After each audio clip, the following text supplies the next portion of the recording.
Hey guys, what's going on? Welcome back to the live stream. So tonight we kind of last minute decided to have a guest on. So tonight we have my wife Melissa, Mrs. Diesel and Iron, if you will. She is here to answer questions regarding what it's like to be married to a heavy equipment operator, a YouTuber. She's also here to answer questions on what it's like raising kids as a single mom while dad's out playing on construction equipment. So we will kind of play it by ear as far as questions go, but a couple housekeeping things first.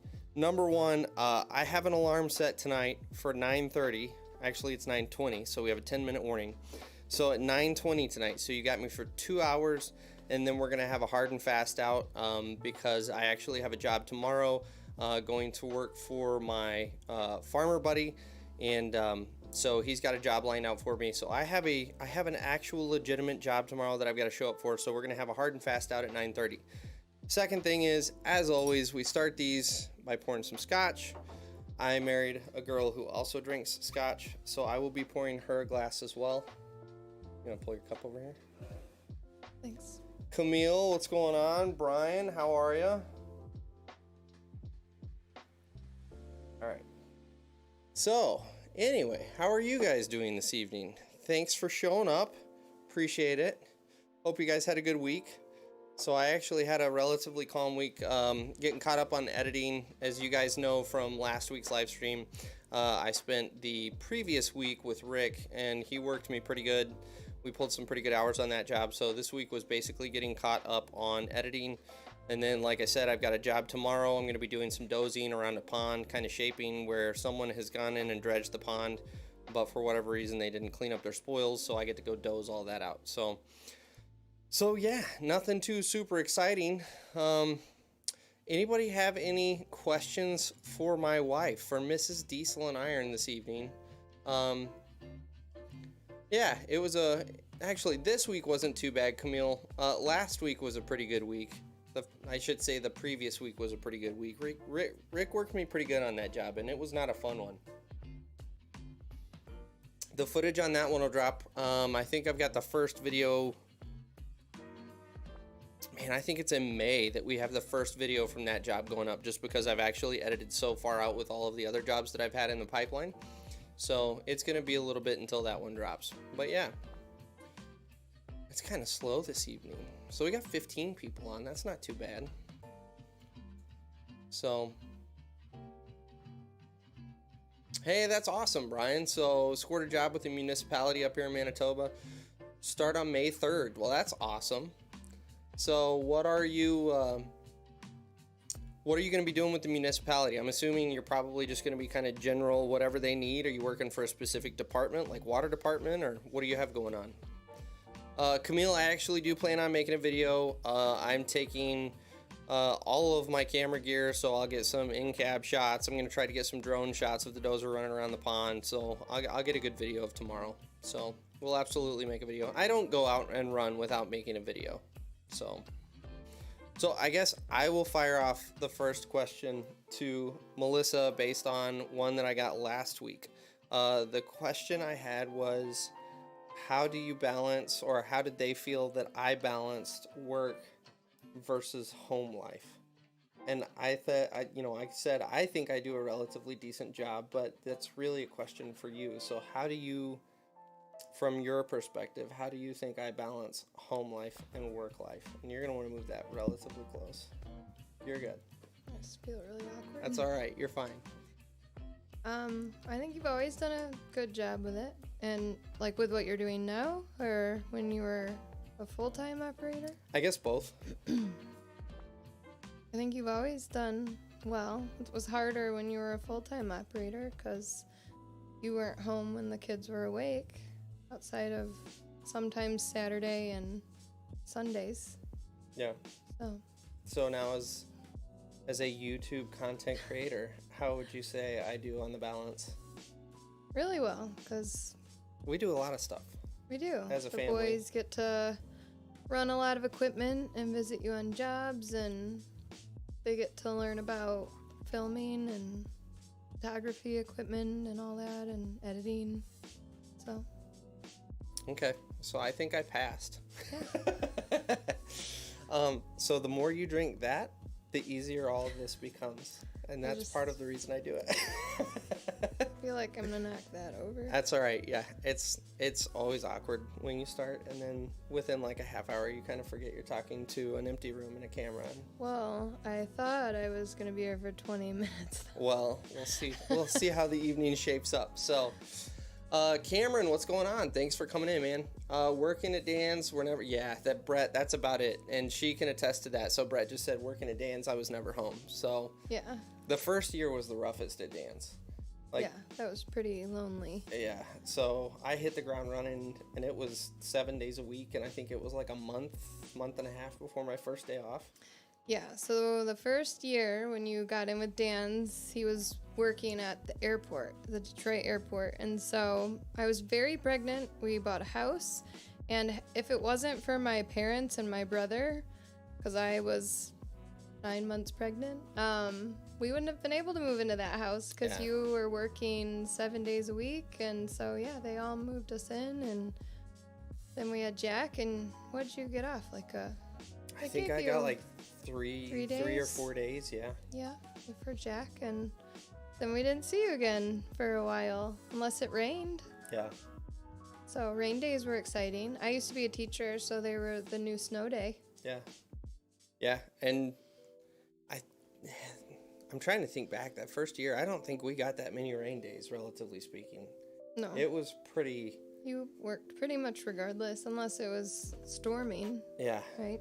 Yep. And then even in the storms, I know a couple times on that airport job, we worked straight through them. So it's not like we got regular rain days. Yep. I remember you would leave before Jack was awake. He was a newborn. And then you'd come home and eat dinner and would hold Jack. So that was the only time you got with him. Then go to bed. Yeah. Yeah, so basically, I would finish out dinner. She would put Jack to bed, and then I would shower. We would have a half hour to spend together, and then it was off to bed to do it again the next day. And it was 7 days a week the first year with Dan's. Fortunately, after that was the only year that was like full on 7 days a week consistently. Outside of that, and it was because you were at the airport. That's true. It was. Then the next year wasn't that regular to do. Yeah, we did Sundays. 6 days, but Sundays were real hit and miss. Yeah. So yeah, it got better. But so Brian driving a dump truck loader. Oh, that's awesome. So that is one nice thing about municipal work.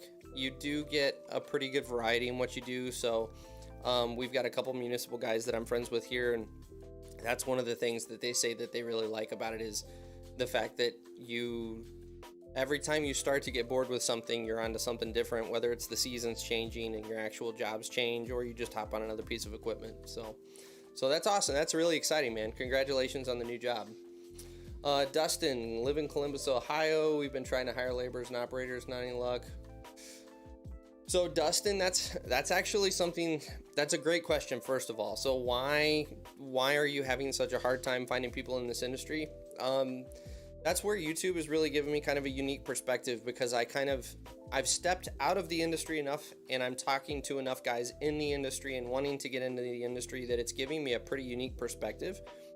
You've got a couple factors at play. By far and away, the biggest is the fact that overall as a country, we've pushed college for the last 20 plus years as the only way to make a living and really make substantial money.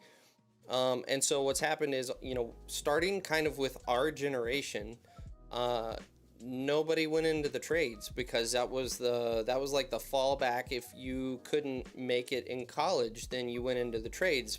But if you were going to be worth anything, yeah, exactly. So I'm wearing my shirt. I just realized, Melissa just pointed out, college is an alternative for those who can't hack it in the trades. That's kind of why I made this shirt, is because I wanted to shift that whole paradigm and flip it on its head. But that was one of the biggest factors that we're just now seeing as an industry. The impact that's had is everybody went to college, and so you didn't have anyone go into the skilled trades. So that's where the shortage started. Now what I'm finding is most of the guys that are in the trades, hey, Dozer Dennis, just saw you pop in. Hey, good to see you, man. But now what you've got is you have this next generation. As you know, most of the people in our generation, we know we knew, I should say, how to get into the trades, because even if we weren't directly involved or our dad wasn't directly involved in the trades, we had a family member, where there was an uncle or a grandfather that had been in the trades. And so we at least had, one, a decent understanding of how to get into the industry, and two, we had a pretty good idea of what to expect when we got into the industry. And kind of the compounding effect of pushing college so hard is you now have a generation of guys who do want to get into the trades, but they have no generational ties to the industry.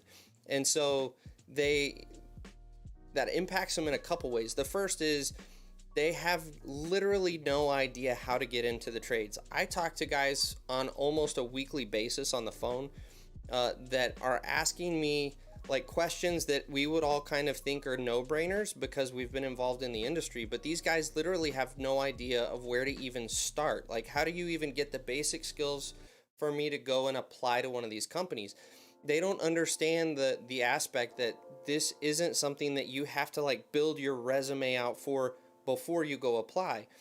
The whole concept of learning on the job is kind of lost on this generation because they don't have any generational ties to the industry. So that's a huge factor. The other factor that we're seeing on the job site, and in all honesty, I think the majority of the industry is actually misinterpreting, is the soft skin aspect of the newest generation. And don't get me wrong, there is a softness to the newer generation. They do struggle with taking criticism. I don't want to completely downplay that, but I think the industry overall has kind of made that the crutch of, well, you guys just don't want to work and you just quit anytime your feelings get hurt. I think the reality of the statement is these guys have no expectation of what life is like on the job site. And so the first time the foreman or the superintendent comes over and screams at them, they take that as, I'm doing such a terrible job, I shouldn't be in this business. Like, I'll never make it here if I'm sucking this bad.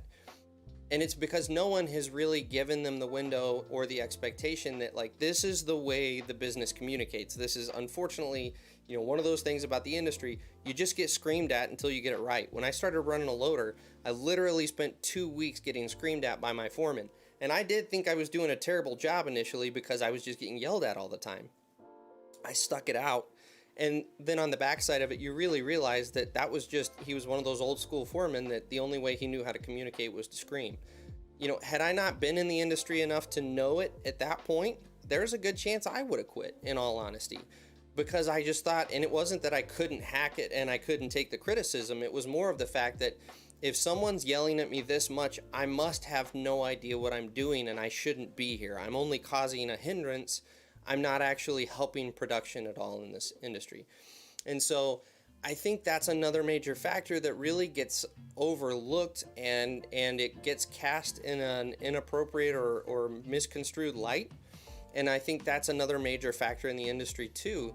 And it just boils down to they have no generational tie to the industry anymore. And then to compound that even further, this has been an industry that traditionally everyone has come to the industry looking for work. It's never been to the point where there's a shortage of workers. And so the industry overall, I think, is having to adapt right now, and they're not sure quite how to do it. They're having to go market not for new business, but they're having to market for employees, and they've never had to do that. I think that's why you see companies like BuildWit, Eagle Eye Media, or I think it's Eagle Eye Productions. Those guys are really killing it in the industry right now doing production work. I've actually picked up some side gigs. I'm sorry, I can't talk, guys. Some side gigs, as you guys have seen, doing some promotional work for these companies. And really what it boils down to, these companies really don't know how to market for new employees. They don't know how to present themselves. They've never had to. And so the majority of the industry still right now currently, I think, kind of looks at that as being silly and unnecessary and a useless expense. I actually think the companies that are really pursuing companies like BuildWit and Eagle Eye Productions, I think those are actually the forward thinkers in the industry. Those are the guys who get it, that the only way to attract more people to the industry is you're going to have to really start marketing to them. So I think all of that combined has really put us in this perfect storm of, for the next foreseeable future, probably 10 to 20 years, we're just going to have a significant labor shortage until the trades kind of catch back up. And I think we're finally starting to see the next generation catch on to the fact that the trades are a pretty viable option. But you have to understand that it's going to be another 5 to 10 years before you start to see the needle move on that. It's nothing's going to happen overnight. It's not going to be immediate. We have to start reaching out to the high schools and get these kids into the trades coming right out of school. But again, you're starting to hit kids now that it's going to be 2 or 3 years at the earliest that they actually get into the workforce, and then you're going to spend another 2 to 3 years training them, whether it's through an official apprenticeship or just on-the-job training. So I know that was a really long-winded answer. I'm sorry that took so long, but that's kind of where we're at in the industry, or at least that's been my observation with where I'm at. So let me catch back up here. Sorry, guys, I got behind with that one. Dig Nation, what's happening, man? Appreciate it. Appreciate you coming out. Camille, got a flat tire on a cat loader. That's an expensive tire fix. I know when I was running my 938, I asked the guy, and I think those tires were like $5 or $6 grand a piece. So, yeah. Brian, any thoughts on working with the municipality? It's going to be gravy work, in all honesty. Not to sound like an ass, but for the most part, municipalities, they don't do a ton of like fast-paced, super heavy lifting work. A lot of times it's pretty relaxed pace. Anything that's going to be over the top when, outside of a relatively minor water main repair, any of your real complex stuff, you're going to subcontract out anyway. So it's really going to be, most of the municipal guys I like either love it or they hate it for the fact that they get bored with it. So no, it's going to be a great gig. You really, like, getting in with the municipality is a great potential retirement position. So Nick, what's going on, man? So by the way, for all of you guys popping in now, this is my wife, Melissa. We started talking about some of the questions that I got last week about my kind of work-life balance and what it was like being in the industry, kind of at the home front. And so Melissa is here to answer any of your questions you have about being married to someone in the industry, or, whatever you guys want to throw her way. She is here to answer some questions for you guys. I figured she'd hang out for a half hour, so we'll let her kind of call it when she feels comfortable. And so yeah, any questions you want to direct her way, feel free. So James, what's going on, man? James is the guy from Canada that we have been going back and forth since I got started. He said hello. Hello. Let's see here. Oh yeah, James, did you guys get any snow with that little storm we got through? Nick sent me an Instagram message. He got some. We were supposed to get 2 inches. We ended up only getting out of it with a little dusting. But 2 hours south of here, where I was working with Taylor on that drain tile job, he got 6 inches, believe it or not. It melted within a day or so, but still, that was 6 inches.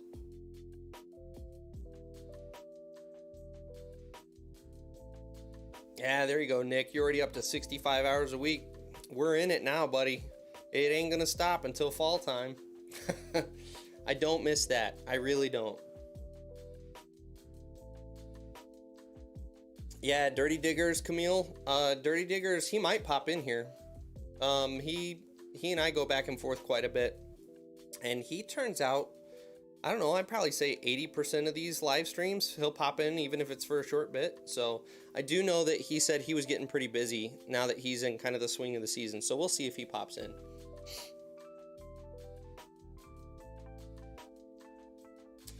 Yeah, Dustin, that is one thing that the newer generation really struggles with, and that's where the industry is going to really struggle with the newer generation, and they're going to have to do a better job of vetting them.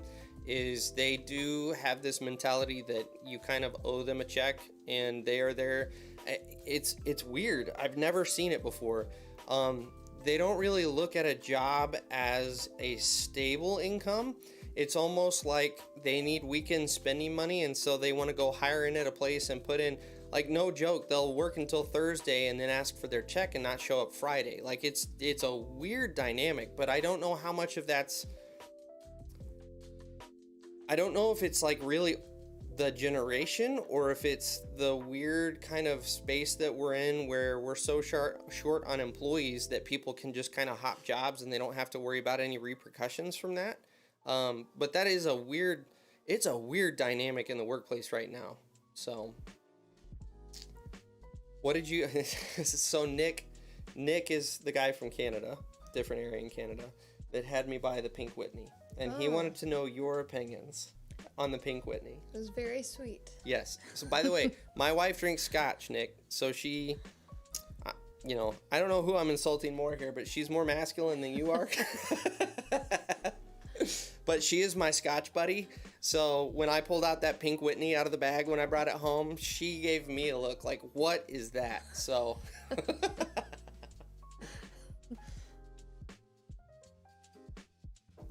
Brandon asked, what is your favorite type of pie? That was our desserts question from last week. So what's your favorite kind of pie? All of them. All of them. I like to eat. Do you have a favorite that comes to mind? I mean, it depends. What holiday is it? What season is it? I like all of them. That's true. So we're about to have your birthday pie. That's true. And I told you guys about the birthday pie last week. If you don't remember, so you're actually the one who makes it. What is in the birthday pie? It's the easiest thing ever. It's way easier than making a cake. It's like cheater cheesecake. So you get a box of vanilla pudding, Yep. instant pudding, mix it with cream cheese and a little bit of milk, and one of those graham cracker pie crusts with the filling in, a can of cherries, pie cherries. And that's it. That's it. That's literally it. Really And good. it's really good if you let it sit overnight because all of the flavors meld together. It's amazing. It's incredible. So, Brandon, you're going to have to drill down in your question a little bit when it comes to pies. So, like Melissa said, what holiday are we talking? What time of the year? What season? And maybe we can drill into this a little bit more. So, Brian said, awesome work in the loader.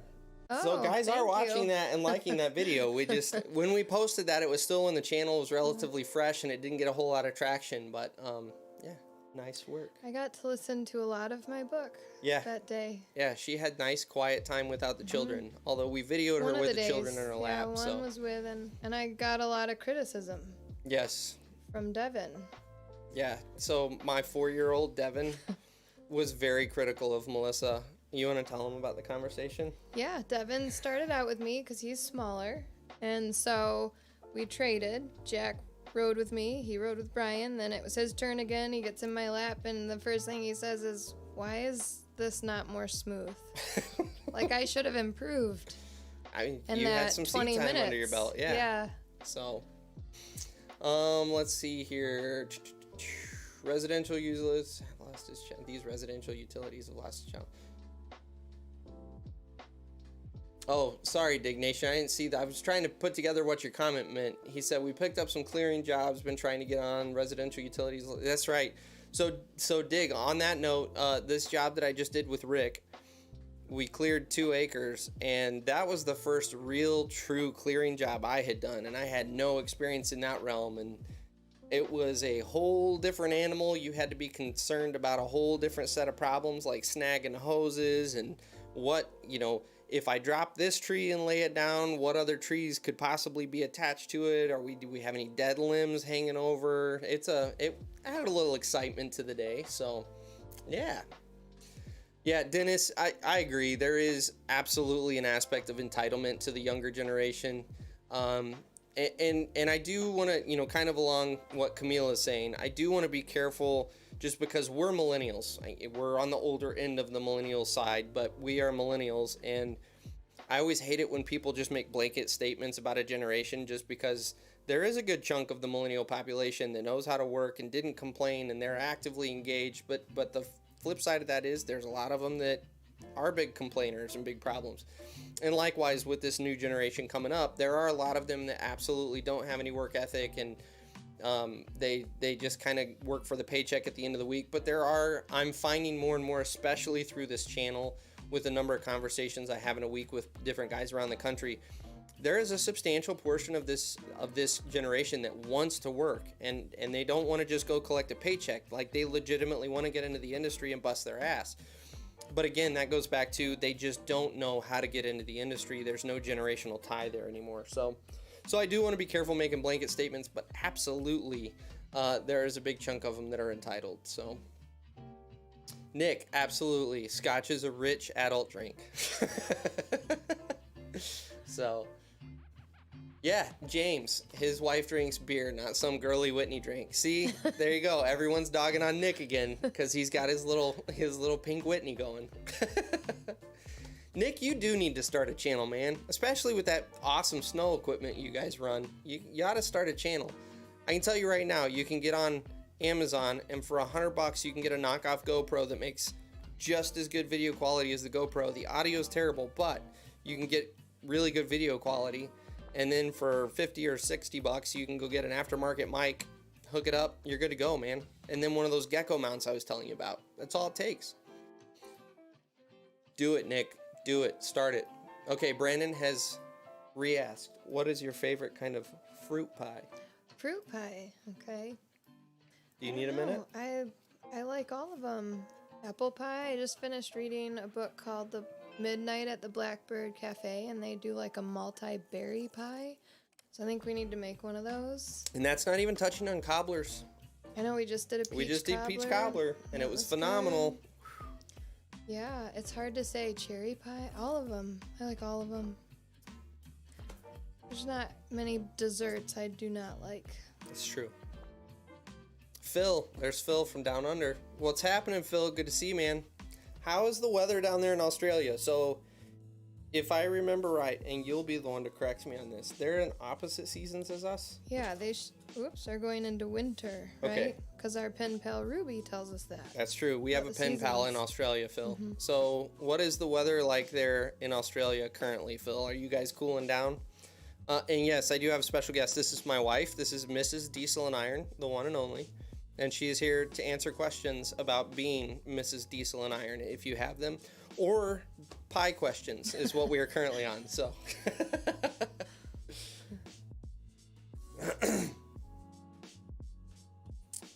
ooh. So Dig Nation just said, a guy just sent a tree trunk through our Cabelco SK85. That sucks. That really sucks. But it's easy to do. I will tell you, that is... On the clearing job that we were on, I almost put something through the window twice. And it wasn't even like I was not paying attention. It was literally a branch hooked around another branch as I was pulling it. And just like that, it happened. So I hope your operator is okay. And you didn't damage the machine too bad. But yeah, it happens on those. That being said, those SK85s are freaking awesome machines. I love the new, I don't know what series you guys are running, but the new, what is it, the new 6 series or whatever? Awesome hose. Love those machines. Oh, let's see here. Yeah, James, you've been busy, man. You do the little shorts. I've been seeing those come across. And then today was your first like really full video you've put out in a week or two. So, Brett, thanks for hanging out, man. Let me know if you have any issues picking up merch, and I appreciate you getting some merch, brother. I really appreciate the support on that. Skid Boot. It is very easy to get out of this business. The problem is your earning potential in other industries that are similar to ours just isn't where this one is. That's the downside. So you could go flip burgers and probably make less money, but you won't be in the industry anymore. Is it worth the trade-off? Let's see here. So Dig Nation, I don't even know if I'm subscribed to you, and if I'm not, and I'm going to apologize to any of you guys out there that have been following me if I have not followed you back. I'm a terrible YouTube friend because I get so busy between the freelancing, operating, and the making the videos that I actually don't go and do any homework on anyone that comments on my stuff. So if you have a YouTube channel and we go back and forth, I'm sorry. In fact, hang on. I'm not even pulling up your channel, Dignation. It's Dignation21. There we go. Yeah, I'm sorry. See, you've got a channel and I had no idea. I just subscribed, and in typical YouTube fashion, I hit the bell too. So I will start commenting on your videos, Dig. I apologize. I did not know until now. So James asked when you will be running an excavator. I don't know. I don't know if anyone wants me to run their excavator. We could probably set that up. I'd have to think about who we could hit up and maybe on the next job Rick and I do, you could swing out. We could start learning the controls. Let me rephrase the question. Do you have a desire to learn the excavator? If it is functional and you need help, that is why I was willing to run the loader. That's true. I have to manufacture a scenario where she thinks she needs to be there, and then she'll run it. So, which, by the way, I don't see where that would ever happen, though. Yeah, where we'll you would see. need We'll see. an excavator operator. Mike, what's going on, man? So, Dirt Boss. If you guys don't follow Dirt Boss, go follow him real quick. Which, likewise, go follow Dignation, like I just did. But Mike, what's happening, man? Good to have you in here, brother. So yeah, I think I mentioned 2 weeks ago that there was a possibility of doing a pond job with Rick, where Melissa was going to drive an off-road truck. Unfortunately, the homeowner had no idea the cost that was going to be involved in that, so we didn't score that job. So she will not be running an off-road truck, unfortunately, because I was looking forward to making those videos. Excuse me, but at some point here, James, we will try to get her into a hoe. Brian just commented, blueberry cheesecake is the bomb. I agree. All kinds of cheesecake. That's true. Any cheesecake, pretty much. So, Phil, in freedom units, please, because we're Americans and we don't know what Celsius is. How hot are we talking here? I'm originally from Texas, so I can handle heat. It's Australia?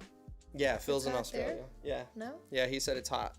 So they're probably thinking about it. You're probably on the tail end of fall right now. So, and then what do you kind of get down into in the wintertime, Phil? Because I guess that also depends on what part of Australia you're from. But, Danny, love the channel. Carpenter in Australia, trying to get in the industry. Thanks for watching. And Danny, 100%, if you ever want to reach out via email, Facebook, Instagram, if you've got questions about getting into the industry, obviously I'm not from Australia. I don't know if you could tell from the accent, but I have limited information. But maybe I can give you Phil's number, and Phil can hook you up with some Australian information.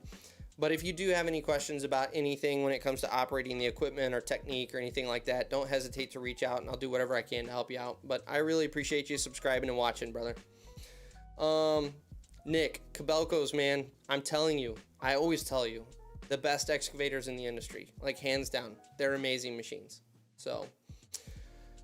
Camille, do you like farms? I don't know if that's directed to me or Mrs. Diesel and Iron. I will answer on my behalf. Yes, I love farms. I'm actually pretty good friends with a farmer down the road. That's actually who I'm going to work for tomorrow. And he runs like big equipment. They farm 9,500 acres, I think, somewhere in there. So they're running the big quad tracks, and like they've got Deere's biggest planter. It's awesome. Any big equipment's awesome. So that is my answer. Do you like farms? Yeah, I've grown an appreciation for them since meeting Lance, and then we got to go to the John Deere headquarters, which was really cool, and climb on the big harvesters and all that. Yeah. It's been fun. It's been really cool. I will say that is the cool thing about the jobs that I've had over the last couple of years. It's given, like, not just me, but our whole family some really unique opportunities to get around some really cool equipment. Mm-hmm. And the boys are spoiled rotten. They are.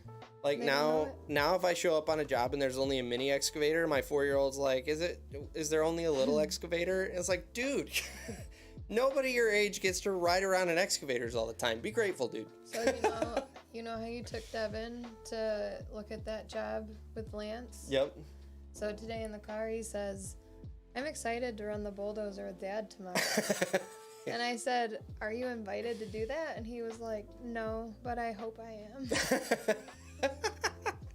We'll see what happens. Just speak what you want. Yeah, exactly. I don't know. He did so good on the last one. I may take him and he'll spend the day with me. We'll see. So... Brian said you should start a baking channel on YouTube. My stuff turns out like nailed it, though. It tastes good. It definitely looks homemade. I will 100% back her up on that. We laugh about that. Her emphasis when she bakes and cooks is on taste. She wastes no time with making it look pretty. And so what she throws on the plate looks like it was just dumped. But it's phenomenal. So... you know, maybe we could do a spin-off of that where it is the unbaking channel. It is. Well, it's, that's been done though. Alda nailed it. That's true. Yeah. Maybe we could just do the self-esteem booster baking channel for regular wives that, you know, don't spend all the time doing their pretty things. This is what it'll actually look like if you make it at home. Like reality baking. Yeah. Let's see here. Where are we at? Dig, skid, dentist. Let's see here. Oh yeah, Dirt Boss. That 170 is an awesome machine. The new series, they've changed the cab, they've changed the menus on the machine, they've given a little more power boost. The 170s are awesome. I sold Cabelco. I wasn't familiar with Cabelco until I sold them, and so I got fair amount of seat time. Mind you, it was in the yard, not in real world conditions, but I did try to put them through their paces. And like what always blew me away about the Cabelcos, excuse me, was the amount of power. One of their big selling points is that you can use power boost, which is where they boost your pump pressures, and it's unlimited. You don't have a time limit like the other manufacturers. And what always blew my mind is I never really got into a situation where I legitimately felt like I needed to hit that power boost button. And when I did hit the power boost button, because I was already digging through the material so easily, it didn't really feel like I got that big of a boost. And that was just something that always stuck out to me and always impressed me about those machines, on top of the fact that they build so many extra features into them. So I'm 100%, I love the Cabelco line. So see, SK17, you're getting into the minis, and I'm just, you know, I'm not a fan of the minis. Dig, thanks for hanging out, man. I appreciate it. We'll catch you on the next one, possibly. Which I got to think about that. Are we here next weekend?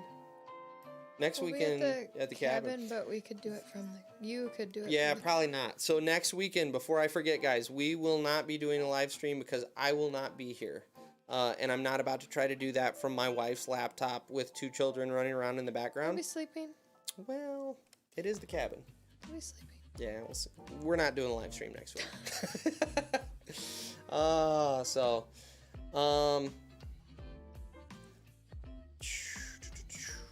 Yeah, absolutely, Danny. And like I tell everybody else, don't feel like you're being an inconvenience. So many people think that you're being an inconvenience, or don't think that for a second. That's why I have the channel, is to help people out. So, Nick, yes, I did see the 325, and that is a sexy machine. I am not gonna lie. That is a ridiculously that one gets me a little hot and bothered. So I'll show you the machine that we're talking about. In fact, we're gonna show everyone the machine I'm talking about. Hang on just a second here. Let me shoot you over to the web browser.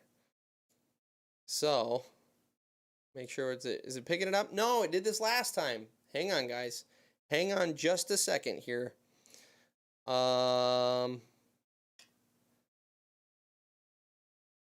Here we go. Hey, I fixed it. So here it is. This is his new machine. And we're not going to have any sound, I don't believe. I'm going to mute it anyway. So he got a new excavator. They took it immediately to a paint shop and had it completely blacked out. And then he's got his logos in white, and it is I know you don't get excited about this stuff, but it is a very attractive machine. Here we go. Yeah. That is this is totally not up Melissa's alley whatsoever. So it looks nice. Yeah, it looks nice is what we get out of her. But no, I was drooling over that machine. It's legitimately a very sexy machine. So that you can see you said he put his logo on it? I don't know if he's got that. Hang on. We'll flip back over. We'll flip back. Black. It's only black. I think he's got Instagram pictures of it up where they've got the logo. Here we go. Yeah, so there they've got the logos on it. That looks nice. Yeah, it's a nice machine. It's a very attractive machine. And they've got the new tilt rotator on it. Like it's I have envy because I was also, when I was out with Fetchco, one of the things I talked about with them was I talked to multiple operators on the next gen cats, the next gen cat hose, I should say, and every single one of them said they are fast as crap.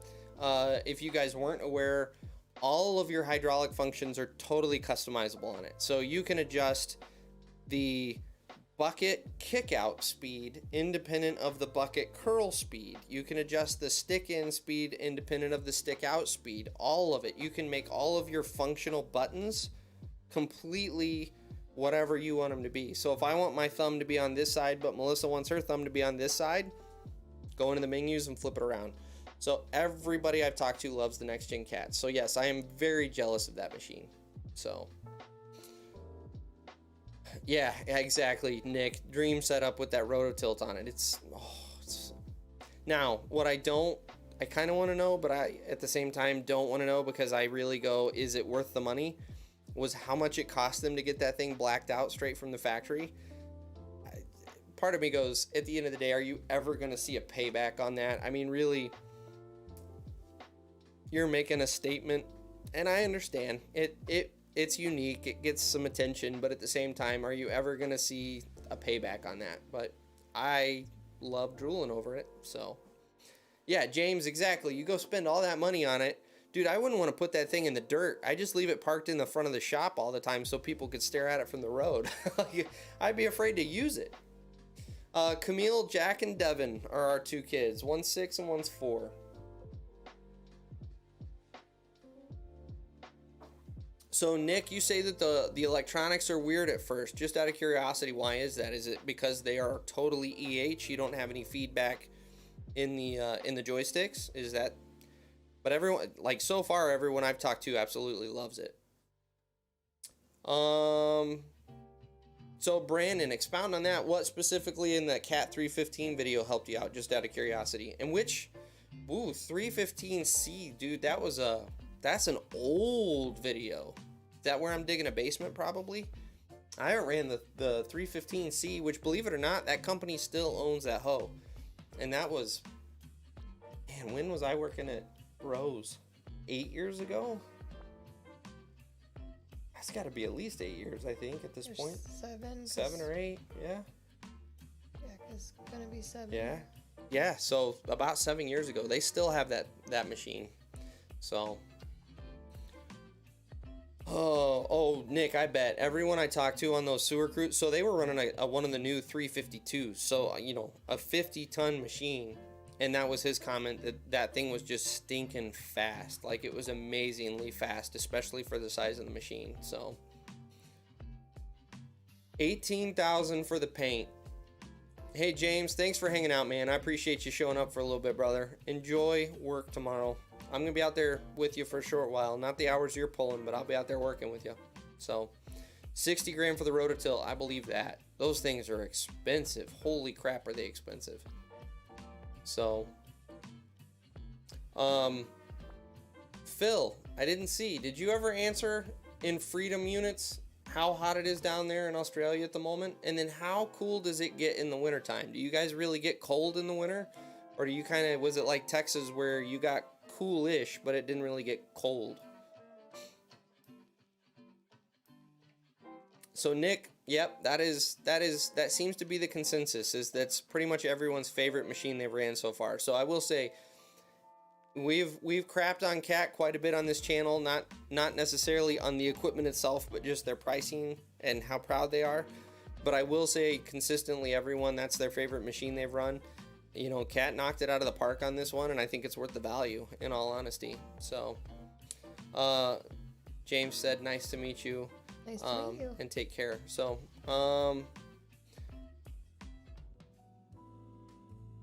Nick, that's also something that I haven't looked into, but I did notice that they've got the stick steer, and I'm not sure exactly how that works. I haven't really looked into it at all. But the other thing that I've been told on that machine is that when you put the overdig protection on, when it's actually equipped with the overdig protection, you can dig at full speed. It's not like the old setups where it would slow the machine way down for your final passes. You can literally rip the stick back, and especially if you're in like softer material like sand or loam or something like that, it will pull an accurate grade at the speed that you would be able to do it as the operator. And that's the first in the industry that I'm aware of that can do that. So really impressive machines. Oh, there you go, Brandon. I'm glad I was able to help you with that. And I hope that you continue to glean information from my videos and they don't get stagnant and stale and boring. I try not to be boring. But most of the time, the way I do that is I make wisecracks that I and I alone get a kick out of. I always tell Melissa, I put all these movie quotes and stuff in my videos, and I'm confident that probably 70 to 80% of them, I'm the only one that laughs, and then you laugh at me laughing at them. So, but hopefully it's entertaining someone out there. Okay, all right, Melissa is going to take off because we're not really directing any questions her way. So, thank you for hanging out. Bye. Thank you for having me. Yep. If we have more questions, maybe down the road, we will do another one with a little more of an announcement. Okay. All right, we'll see you in a bit. All right, Mrs. Diesel and Iron is out, and the dog just bumped the camera on the way out. So we're going to bring the chat back up over here since she is no longer sitting there. And that way, everyone... Oh, never mind. Hang on, guys. I've just got to fix everything. Jeez. This is what happens when you're not a professional YouTuber and you just kind of dabble in this. Let's see here. I think I've got to click here. And I got to click here. And I'm going to do a little bit of this and a little bit of that. And then, voila. Is it going to work? Boom. There it is. Semi-professional. And the other thing we're going to do now, since she is gone, we're going to spin this right here. And we're going to zoom just a hair. There we go. We're kind of back to our traditional setup. Feeling a little bit more like home. Let's see here. So Nick, you push a button and you control your tracks like a skid steer. No joke. So I didn't realize that's how it worked. That would be freaking slick, especially like you were saying, if you got a dozer blade on it, that would be freaking slick. I didn't realize that. That's awesome. Oh, and it was only a day demo. Those suck too, because they get you hooked on it, and then most of the time your employer doesn't want to spend the money, so you just ran that nice new machine and you'll never get to touch it again. Those are my favorite. But that's why I love selling equipment, is because I could go play on the new equipment whenever I wanted. I didn't run the old stuff. So,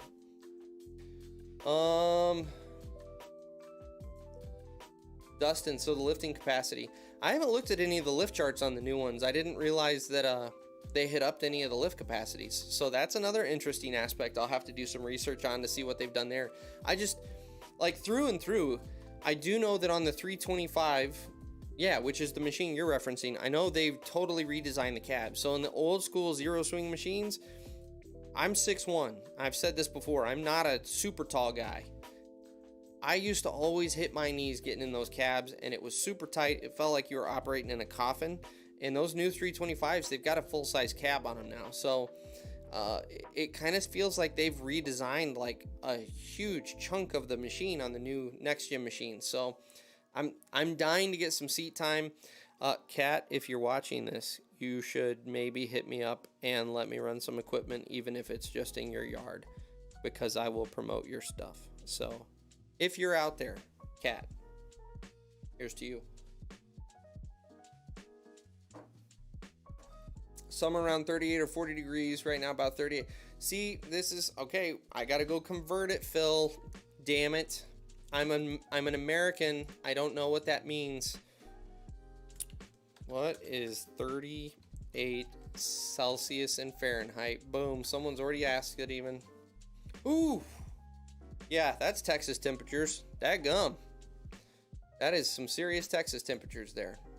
So, I feel you on that one. That sucks. Hey, there you go, Nick. So you guys got one of the new 308s. I'm hoping... I haven't heard anything on the emissions. So I was a huge fan of the 308s from a digging capacity, from a speed standpoint. They were like super, super productive machines, with the exception of the effing emission system on the 308.2s or whatever they were. I don't remember what the actual name was. Camille, thanks for hanging out. We'll see you not next week. I won't be here next week. Maybe the following week? Yes, following week. But yeah, the new 308s, I'm hoping they've got those emissions problems taken care of. I was running one of those on Dan's, excuse me guys, I apologize. But I was running one of those on a road job for Dan's, digging an edge drain. And it was like no joke, every 45 minutes it would go into limp mode. I would have to do a parked regen, and that would take like 30 to 40 minutes. And then it would be good for like 15 or 20 minutes. I'd have to do another parked regen, and then it would go into full on limp mode, and I'd have to stay in limp mode until the dealer came out and reset a bunch of stuff on it, and then like 2 days later it would do it again. It was horrendous. That was the most non-productive machine I've ever freaking ran when it came to the emission stuff. So I am hoping they have got that all sorted out. 18C. So 18C is, man, I'm going to guess around 70 degrees. That's totally off the cuff. Let's check it out. What is 18C in Fahrenheit?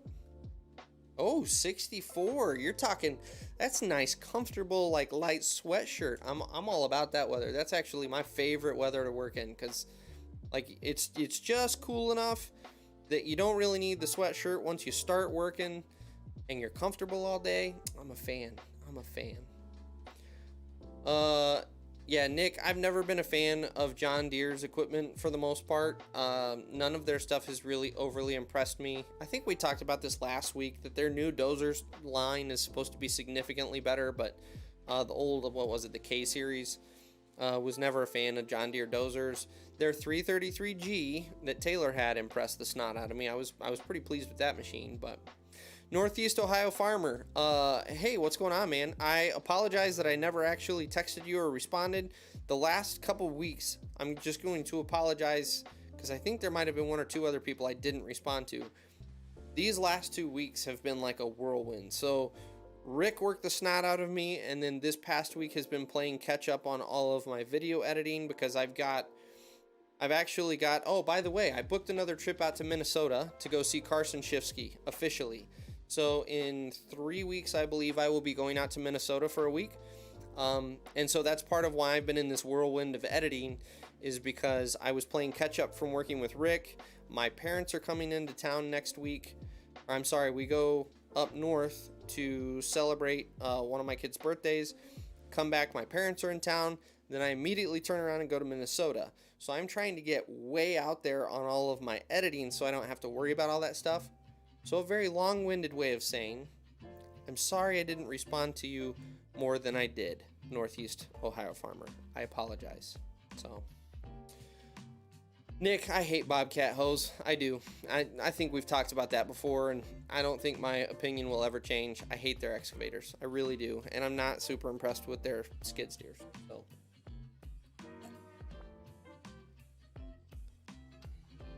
So Brandon, that's interesting. That is one of the first negative things I have heard ever said about Volvo loaders. Everybody I have talked to loves Volvo loaders.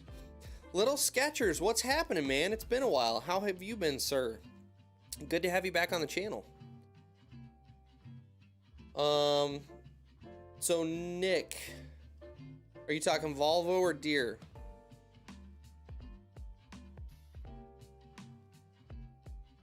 You got to be talking Deere. Which I was always... So I will say this about the Deere loader. I ran one for 15 minutes on one of my equipment trainings at a case event, and I was actually a pretty big fan of the Deere loader, with the exception of the way they did all of their paneling to get to any of the access panels on the engine, which was the stupidest design I've ever seen. But as far as the weight of the machine, the cab, the feel of it, I was actually a pretty big fan of the Deere loader. So I will take back what I said about not being a fan of all Deere equipment. There were a couple machines that impressed me. So, yeah, see, I knew that was going to get Nick fired up. As soon as you mentioned Volvo and had a negative thing to say, I knew that Nick was going to come out swinging, like I do when he starts to berate me for liking case equipment. So, you know, we all have our sensitive nerves, and for me it's case, for Nick it's Volvo. So we just kind of lob shots at each other.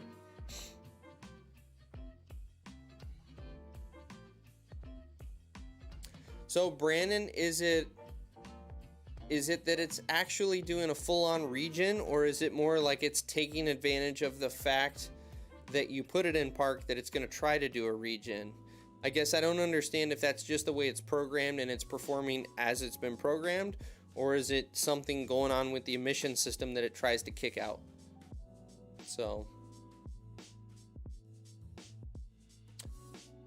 hey, Nathan, what's happening, man? It is Nathan. I remembered. It only took me like 3 or 4 tries, but I remembered.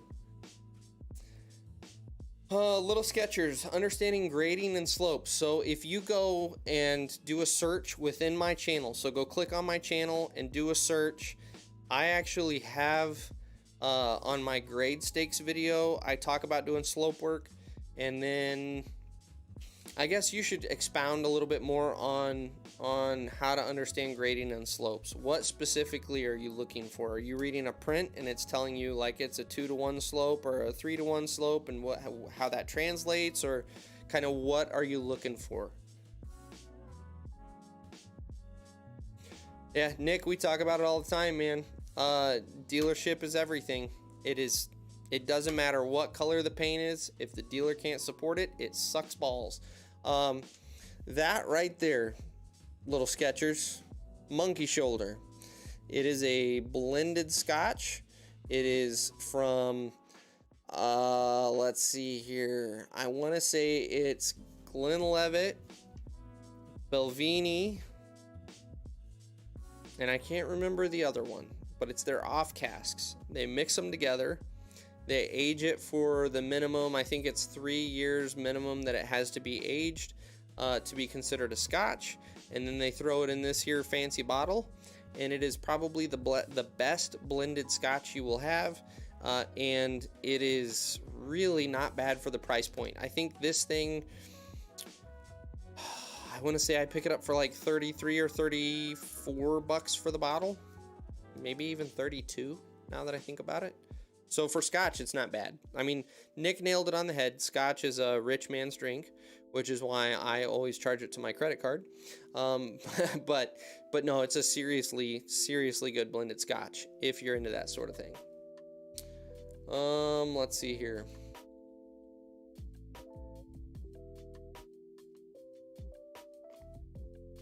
Also, Brandon, that's a interesting. So if you park it at the end of the day, will you turn the key to the off position and it will do its regen before shutting down, or do you physically have to stand there and wait for it to finish its regen before you can shut the machine down? Because that would drive me insane. In fact, Rick and I were talking about it the other day. So in case excavators, if you turn the key to the off position and shut the machine off within 3 minutes of putting the machine at idle, it will buzz at you and give you this horrible talking to that you're a horrible person for. Irish Wolfhound, dang, I appreciate the $5, man. Like, legit, thank you very much. I really appreciate that. Like, last week, 3 of you guys came through and started donating money. I cannot tell you guys, I will never ask for that, but I cannot tell you guys enough how much I appreciate that and how far that actually goes on this end of the table. Thank you so much, Wolfhound. I really appreciate that, brother. Lost my train of thought. That's the only problem with donating, is I lose my train of thought because I get so excited about it. Oh, but the case beeping. So it tells you you're a horrible person because you shut it off and you didn't let it properly cool down. And what Rick and I were talking about is like, how ridiculously easy would that be from a programming standpoint to have it to where you turn the key to the off position, you take it out of the ignition, and it's like a turbo timer in a car. It runs for 3 minutes after you turn the key off, and then it shuts itself off. And if you want to get back in and fire it back up, all you do is turn the key back to the on position. It shuts the timer off, and you just carry it. Like, how ridiculously easy would that be? But instead, what Case did is they put this stupid buzzer on it so that you feel like a horrendous human being every time you shut the machine off, because no one wants to sit there for 3 minutes and let the thing cool down when you're trying to get out and try to go do something or trying to go home for the day, whatever. So anyway, end of rant. Sorry guys, got off on a tangent there. I'm sorry. Let's see here. Hitachi loaders are nice, lots of power. So you see, Nick likes Hitachi too. He's trying to get me I'm gonna see if I can talk and use my English tonight. He's trying to get me to run a Hitachi hoe, and I'm gonna try to get my hands on one here at some point. Problem is, the dealership for them is 45 minutes to an hour away from me, and they got a little dinky yard, and I have no relationship with them, so it's gonna be a little difficult to do that one. We'll get there. Little Sketchers, dude, that's a loaded question, man. Going union is better than starting a business.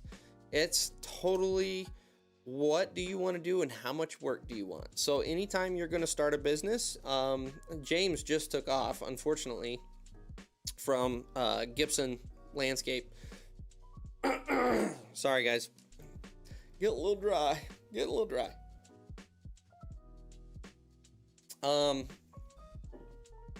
Anyway, what was I going to say? Starting your own company in this industry. First of all, you're going to have a ton of capital because you're going to have to get a truck and a trailer, and then you're going to have to get 1 or 2 pieces of equipment to really do anything. So let's say keep it super stupid simple, and let's say you want to start with a mini excavator. You're going to have a little equipment hauler trailer. I would actually recommend you getting a gooseneck trailer. That way you can actually carry some larger equipment around. If you get a bigger skid, you can carry 3 or 4 attachments around, down the road. Multiple buckets for your mini. You've got more flexibility. So right there for a gooseneck trailer, you're probably looking around probably around the 40 to 50 grand mark for a decent gooseneck trailer. You're going to need a nice truck to pull it because you don't want to break down. You also need to have the ability to carry the weight. So you're probably looking at like a 3500 series pickup. And then you're going to need your machine. So let's say you go with a used mini excavator. For a decent sized machine that's not going to be totally limiting you, but it's going to be pretty capable, you're probably looking at 50 to 60. If I had to guess, you might be able to sneak out of it for closer to 40. So right there, you've got a pretty good sized capital investment. And now you got to go book jobs. You don't have anyone doing that for you, which means that you're going to go hustle. You're going to go get your own work.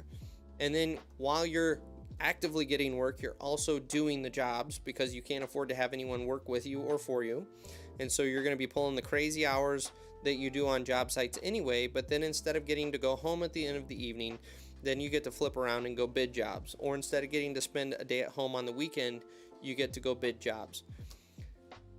Granted, this can all be very, very much worth it, which is why guys do this, because you can make a lot of money when you own your own company. But you need to realize it is a lot of work.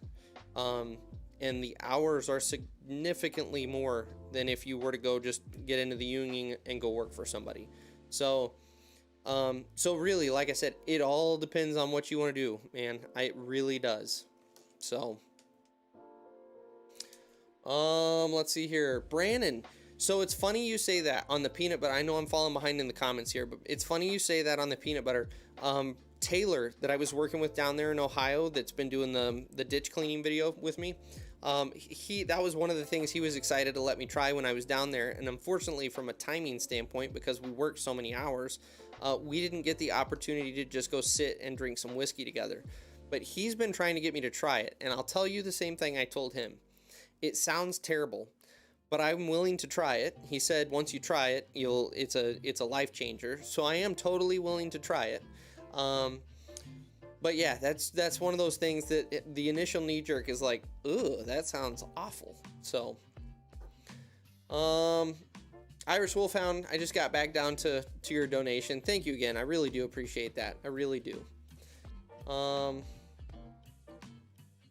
Yeah, Brandon, nope, that ain't gonna work for me. I'm sorry. I cannot freaking stick around on a job site for a half hour, 15, 20 minutes, whatever it is to do a regen. No, as a manufacturer, you've got to do something different.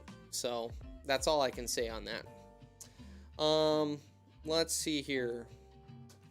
Are you guys getting video? Because on mine, I've got the spinning wheel. Okay, never mind. It just randomly came back on. So let me know if the video is glitching out or whatever. For on my end, it was kind of doing something weird for a second there. Grizzly, I'm glad you're liking the hat, dude. In all honesty, out of all of my products, My hats are my favorite product. Like, it's super comfortable, and I really like especially this one with the white piping or whatever you call that. Dude, I'm a huge fan of the hat. So, but I really appreciate you purchasing the hat, man. That is, so again, I think I've said it before, but I just upgraded my drone. I just got a gimbal so that we can do significantly more with the camera that I'm using right now. I also just upgraded to a much shorter focal length on this camera. So instead of doing my intros and outros with the GoPro, not that that's a terrible thing, this is a much better camera. And all of those upgrades have been possible 100% because of you guys purchasing merchandise, obviously the donations here, and then the fact that you're watching my videos. So I really can't tell you how thankful I am for you guys and the support that you guys are throwing my way. It has been such an awesome year to see this channel grow. It's exceeding my expectations. Yeah, thank you guys. Really, thank you. So, get videos via your email. So no, I cannot, unfortunately, because of the size limitations, Nathan. But if you will shoot me an email with your email address, just shoot me, even if it's gibberish that you throw in there, so that, actually, you've already shot me an email. What am I talking about? Let me go back, and if you don't hear from me by tomorrow, shoot me an email to remind me. But I will send you a Dropbox link, and you can put the file on there, and I'll be able to see it.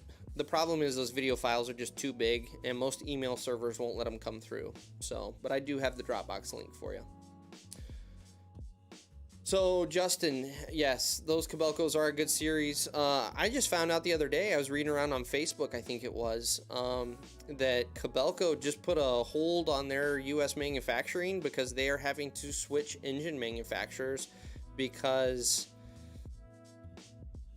I just lost the name of their current engine manufacturer, but they can't meet Tier 4 final emissions, and so they have halted production while they sort out the last details of switching engine manufacturer. So I'm kind of curious and a little bit worried. Anytime there's a switch, you worry a little bit, but I am kind of curious to see what happens on that.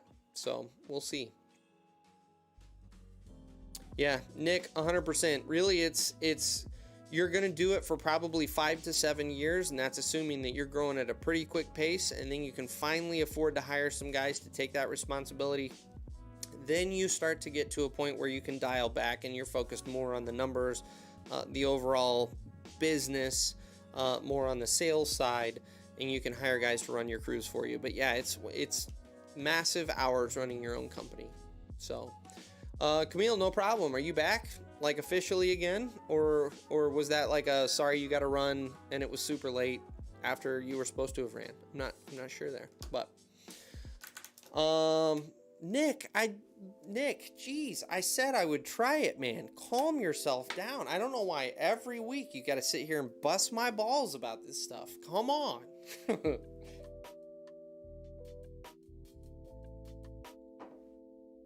So Ryan, in all honesty, what I would say on getting a hard hat, hey Dolomed, thanks for hanging out, man, no problem. Which, by the way, we're only going till 9:30, so we've got about another hour, but it is a hard and fast out tonight, guys, because I do have a job tomorrow, and I did tell my wife I would watch a show with her because we haven't really gotten to spend any time together over the last 3 or 4 days with various stuff going on. So, but anyway, I appreciate you coming out. When it comes to the hard hat issue, Ryan, one of the biggest things I would say is I actually was really hawk-eyeing. I can't remember the brand. I think it's Lyft. Is it Lyft? The ones that you see advertised all over Instagram, and they're sexy as hell. Oh my gosh, they're good-looking hard hats, but they're spendy. They're like $120. And I was really, really batting around the idea of getting one of those suckers. And while I was at Fetchco, there were 2 guys that had them. And I asked them what they thought of them, and they hated them. They said the netting was absolutely terrible. They just were not comfortable hard hats at all.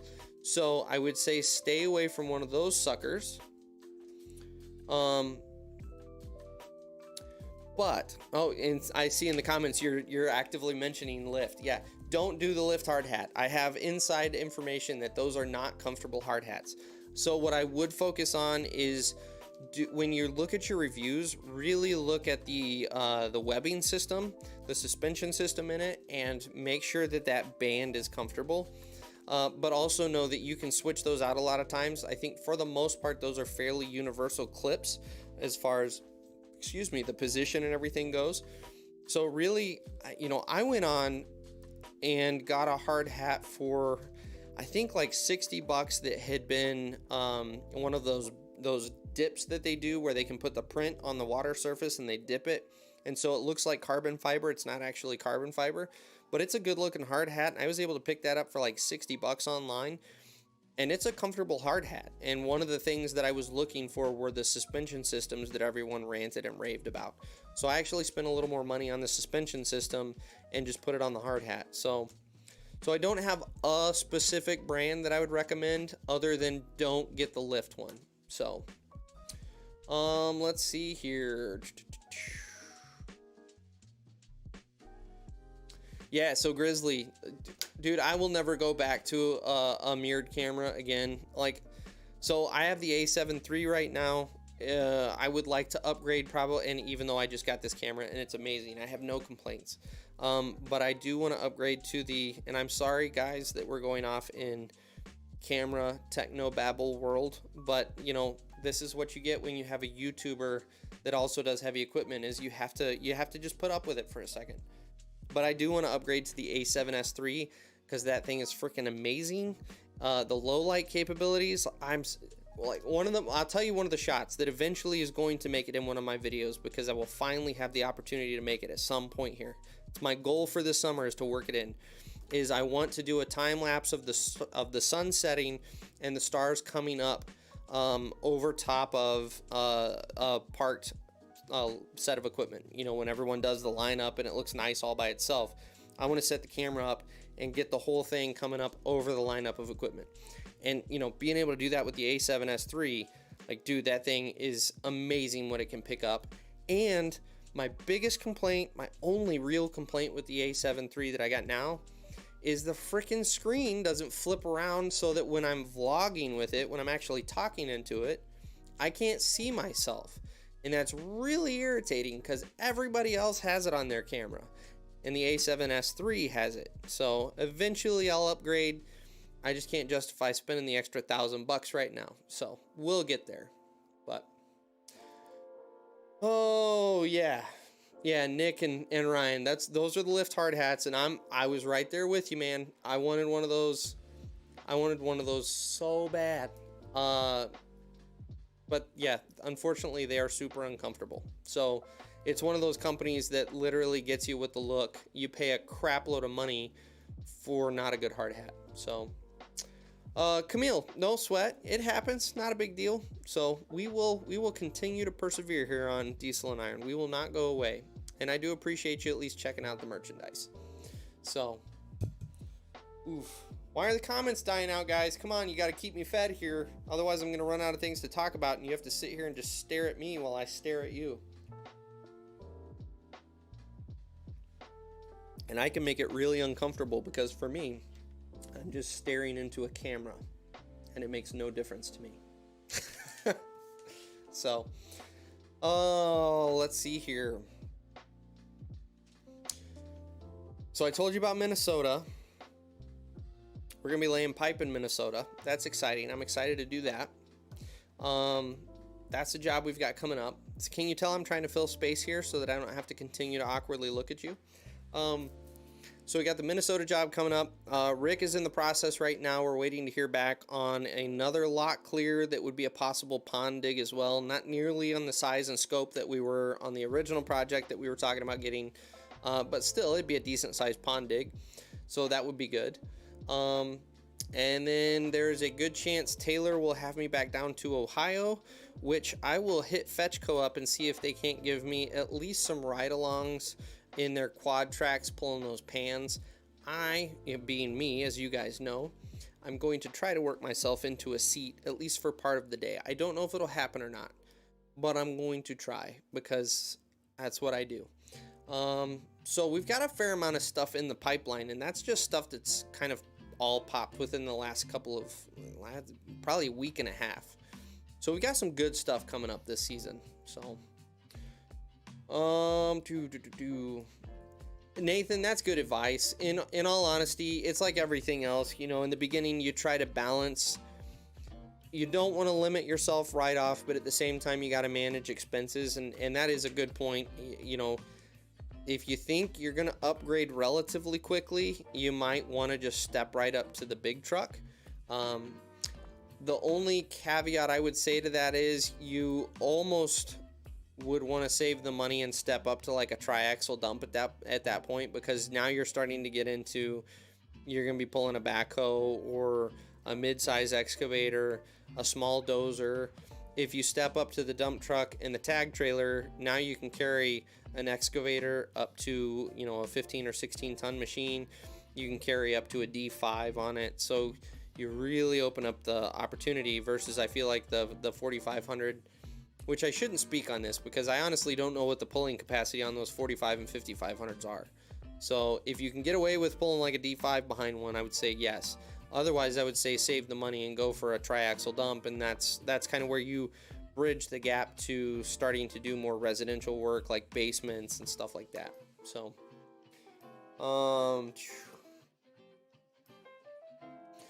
Brandon, yes, I did watch the Dirt Monkey videos that you sent me regarding the loader. You know, the YouTube community is relatively small. I don't want to bad talk anybody, but here is my personal take on Stan's channel. First of all, I am not going to knock what he's doing because he has a crap load of subscribers and clearly it is working for him. But as you guys know, the beauty of YouTube is we all have, as content creators, we all have our own style and we all have our own way of doing things.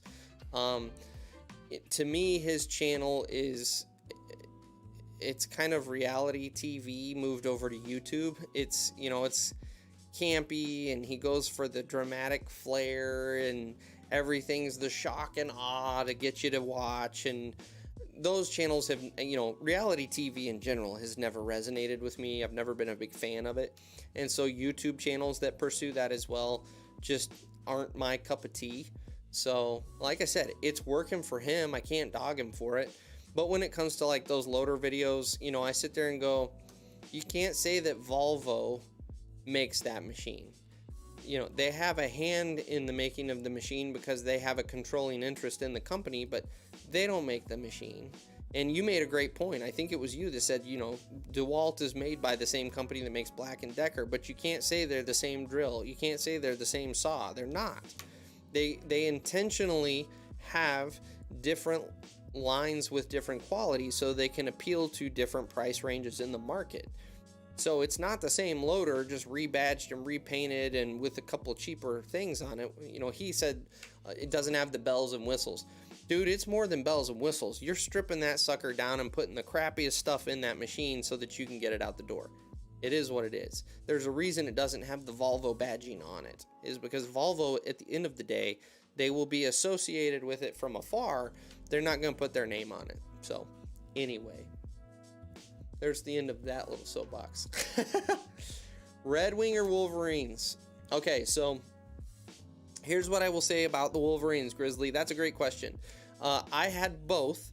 I have owned 2 sets of Red Wings, and I have owned a set of Wolverines. My Wolverines were my winter boots, and I will say from a comfort standpoint, those Wolverines were like 5 times more comfortable than my Red Wings.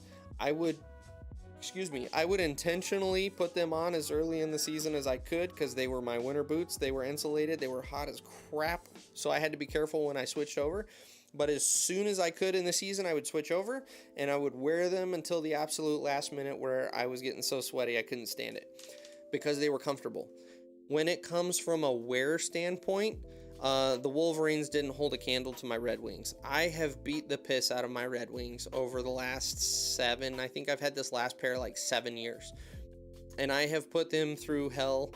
And quite literally, for 2 of those years, I ran a concrete breaker where I was walking all day next to a machine pounding concrete.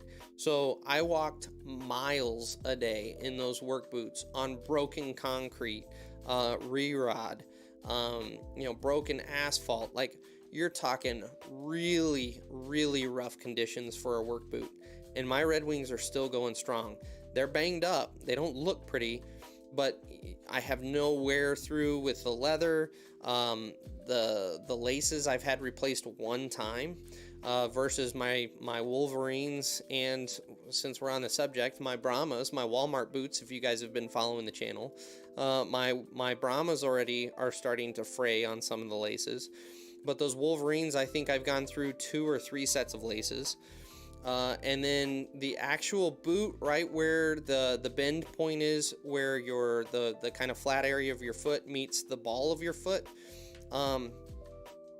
that just totally wore out on the Wolverines, to the point that water was able to get in there and they're useless. So unfortunately, for as much as I love them for the comfort standpoint, I have had to depart from my Wolverines. Now, I will say this, I think I got probably 5 years out of the Wolverines, so I won't say they're a crappy boot by any means.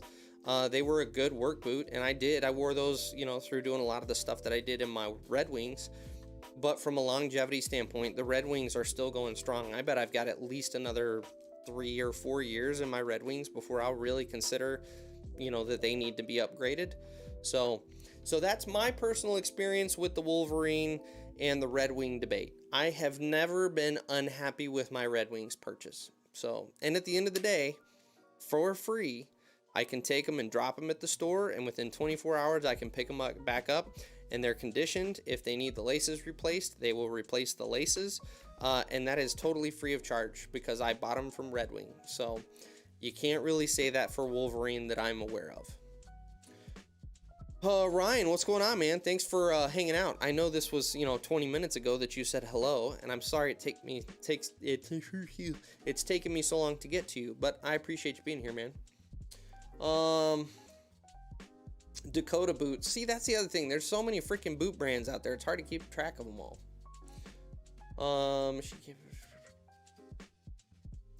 Dude, Irish Wolfhound, man, you're learning the industry. I mean, everything you just talked about right there is the industry, and you will not be an expert in this industry for 5 to 7 years. I mean, in all honesty. So I've been in the industry. I'll just speak as to my experience. I've been in the industry for about a decade, maybe a little more now, and I still don't consider myself a true expert. I consider myself an expert in certain areas of it, and I have a lot of knowledge in a lot of different areas of it, but I really don't feel comfortable calling myself an expert in really any one area, just because there's so much information, and unless you really spend a significant amount of time doing this one thing, it's hard to really consider yourself an expert because there's just so much knowledge to be gained. But that being said, instead of kind of looking at that as this mountain you need to climb, I look at that as that's one of my favorite aspects of the industry. There is not a day that I go out on the job that I don't learn something new. And, sometimes it's something stupid small. Like, in fact, on Facebook the other day, someone posted a picture of a couple track pads on an excavator that were kind of stuck at an angle. I don't know if you guys have seen that before. And I had seen that before, but I never knew exactly what caused that. And I learned that that's how you really know that your pins in your track chain are totally shot and you need to completely redo your track chain. I never knew that before. So some days you learn small things like that. Other days you learn something small like, on a ham roller or hum, however you want to pronounce it, on certain ham rollers, in order to jack up the rear of the machine so that you can check the fluids, you actually have a hand crank bottle pump that's underneath the cab of the machine that you got to get out. Who knew? But I learned something that day. And then there's other days where you come into work and you learned, Fetchco's a prime example. I sat and picked the brain of one of their top pan operators that's pulling around a Case quad track.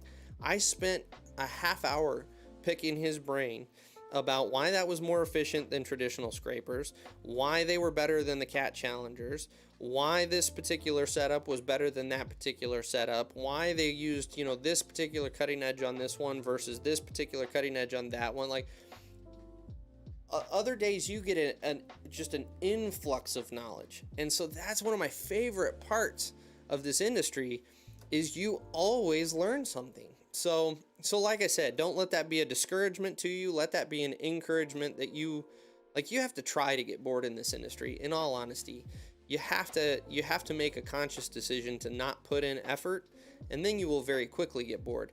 But if you're putting in effort and you're interested in things, dude, it never gets old. You're always learning something. So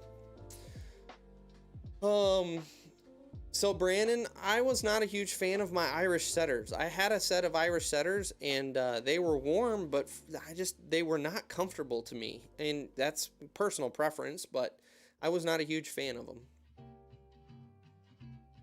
Oh, Nick's got it all picked out. Let us know when you start your company, Nick. He's already got it all figured out.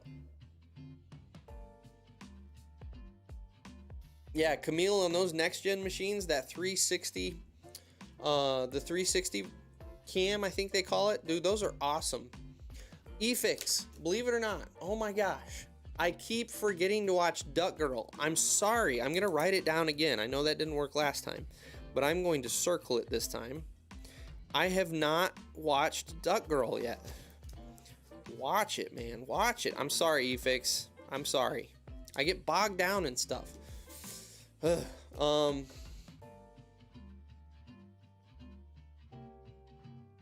Yeah, Ryan. Yeah, it was exactly that was the one that we were talking about. The one where he's comparing it to Black and Decker. See, that's the sort of things that Stan does that I'm just like, dude.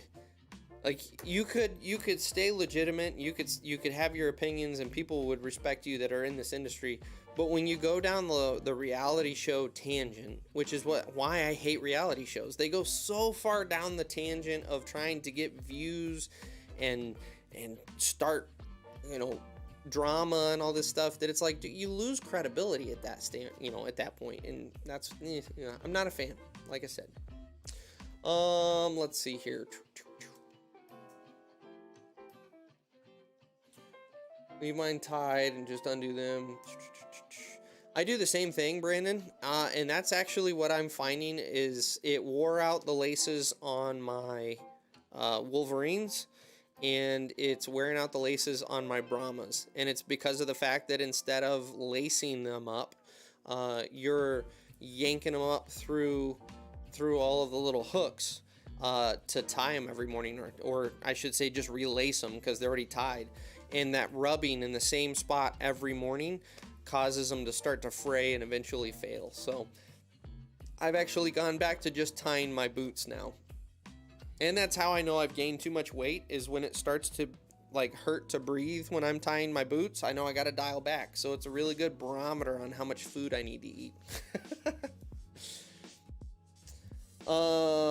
Camille, yeah, it's 100% worth it to go into construction. More people should be doing it. There's money and more money, and no one's working in the field, so you can pretty much write your own ticket on where you want to work if you're a decent operator. So, well, yeah, 100%. Cameron, I haven't tried Ariats. I don't know how you pronounce that, but I have seen them advertised, but I have not tried them. Hey, Nick, thanks for hanging out, man. Appreciate it, man. I hope I didn't miss you, because I'm a little behind in the comments. If I did miss you, I'm sorry. Otherwise, have a good evening, and we'll catch you in 2 weeks on the live stream. Wraith. Is it Wraith? Yes, Wraith. What's happening, man? Thanks for coming and hanging out. I know you posted that like 15 minutes ago. I'm sorry it took me so long to get down to it, but I appreciate you being here.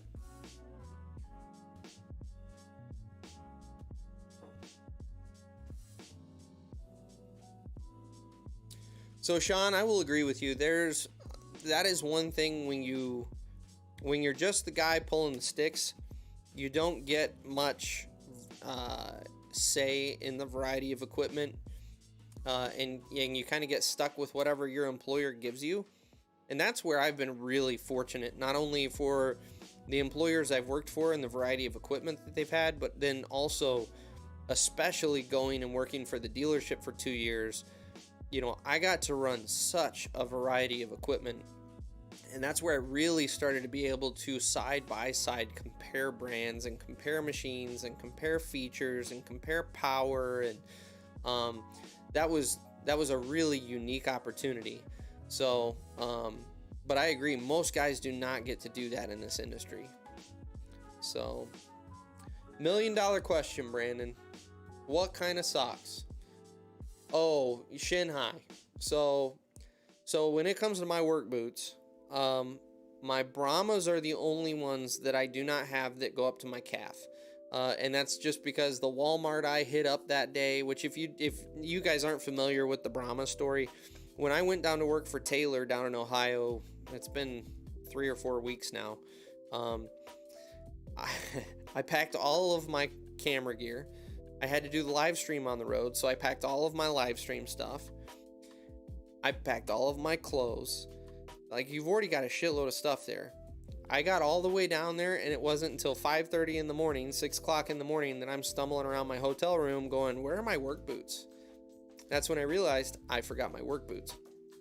So I had to run to the nearest Walmart because I wasn't about to go buy another set of Red Wings. So I went to Walmart and got me a set of Brahmas, and the only Brahmas they had, I don't know if this is just Brahmas in general or if it's just that's all they make or what, but they only had the kind of hiking boot where it was about ankle high. And so that's what my Brahmas are. All of my other work boots go up my calf because, as you guys all know, we find ourselves in puddles of water all the time, and ankle high is not going to cut it. So as a result of that, all of my socks are absolutely shin high. Now, if we're wearing tennis shoes, I go for the no-show socks because you don't want to look like you're a guy from the 90s or 80s even. 80s would be, I guess, shin-high socks with tennis shoes and shorts. 90s would be like the socks that stick a couple inches above the top of your shoe, I guess. And then you move into like the 2000s where you're in the no-show socks, and because that's where I was, that's 2000s was when I was in high school, and everyone knows you get stuck in that era when it comes to dressing like you think you're cool. So I continue to wear the no-show socks when it comes to regular footwear, which even there, I wear weird hippie shoes. And so I don't wear socks with those shoes, and it weirds people out, but you know what? It is what it is. They're super comfortable, and they were super cheap on Amazon, and I've had them for like 3 years, and I can just throw them in the wash, and they're super easy. I like my hippie shoes, guys. I do.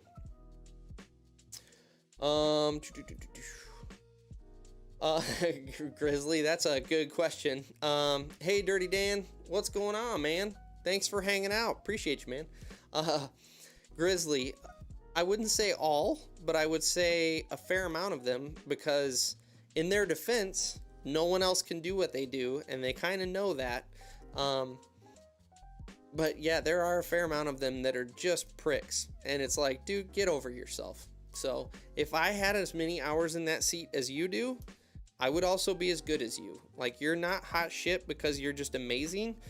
It's because you have that many hours in the seat. And I feel like anyone can get to that level if you have enough time. So, oh, what size? College sticker would you recommend putting on a hard hat? So, Ryan, I think I want to say that those come in a 3x3. Because I think the 5x5 would probably be too big. Let me flip over here. I'll broadcast my browser window here for you. Let me make sure it's coming through. Yes, it's coming through.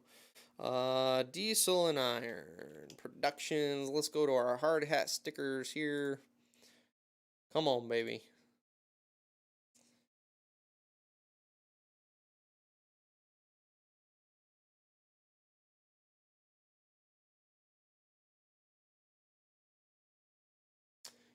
Honestly, probably the 4x4 now that I think about it. I'd be afraid that the text would be too small to read on the 3x3. But yeah, I bet your 4x4 would be pretty good. But that's totally a guess, because I haven't ordered any stickers yet to kind of test that. So I don't know, honestly.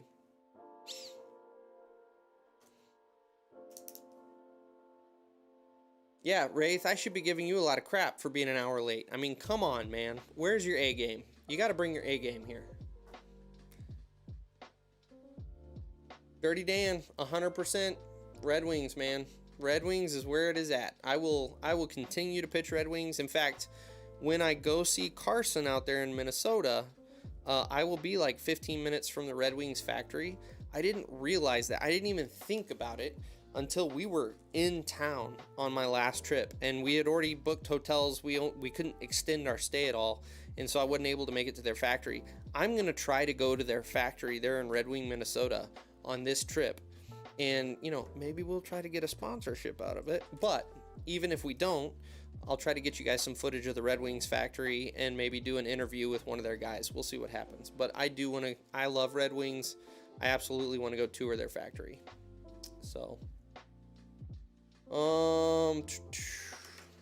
Bacon, what's happening, man? Yeah, you guys are all popping in late. What's going on here? So, fair warning, we've only got a half hour. I've got a hard out at 9:30 my time, so another half hour, because I have a job tomorrow that I'm going to work on. I'm running a dozer, filling in. I'm not filling in. I'm actually spreading the spoils from where a guy dug a pond out, and so I've got to be there at 8 in the morning.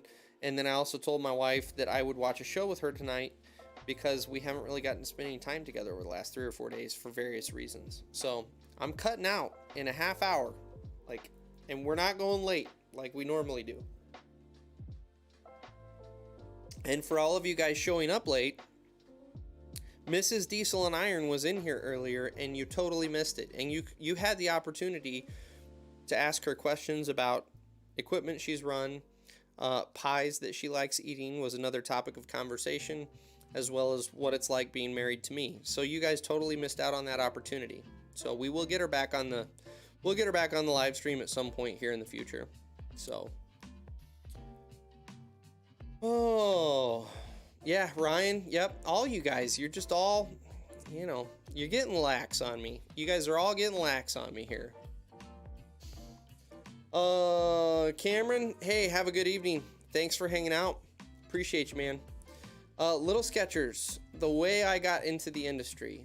So, do you want the short version or the long version? I grew up with a computer nerd banker as a dad.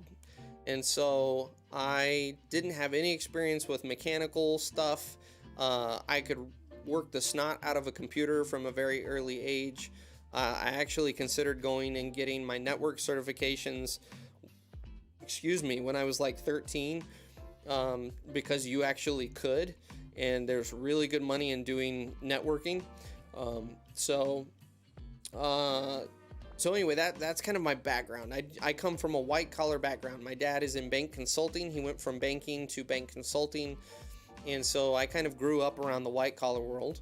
I taught myself, I don't know if you guys are familiar with the website howstuffworks.com, but when that website first came out, I actually taught myself how to work on cars based off of that website. And that's when I really got into, I guess you could say I really discovered my passion for working with my hands and really walking away with grease and dirt all over your hands and cuts all over them because you accomplished something. I fell in love with that. I had some uncles that were in the trades. I've got an uncle that was, still is, an electrician, kind of handyman, but mostly an electrician. And then I had another uncle that installed auto glass. And both of those guys, worked their asses off, worked long hours, but you could see that it was really rewarding, fulfilling work. I went and spent, a couple days throughout my childhood with my uncle that did the auto glass repair, and got to see kind of what his day-to-day was like. And so I slowly developed this passion for the trades, but I didn't really know how to get into it, and didn't really know what I wanted to do with that passion. But I also, growing up, always loved construction equipment. My first word was backhoe, and the passion really never died down. Like, my favorite pastime that I still have the most fond memories of as a kid was, if you guys are familiar with, Dairy Queen down in Texas is who had them. But they were those little hand-operated excavators that you would sit on, and you would spin around in the sandbox, and it was a little excavator. Like, where else as a kid could you run an excavator except when you went to Dairy Queen, and it was awesome. And so I basically had this passion for the trades, and I had this passion for construction equipment, but I also came from a white collar background where college was the only way and it was where the money was at.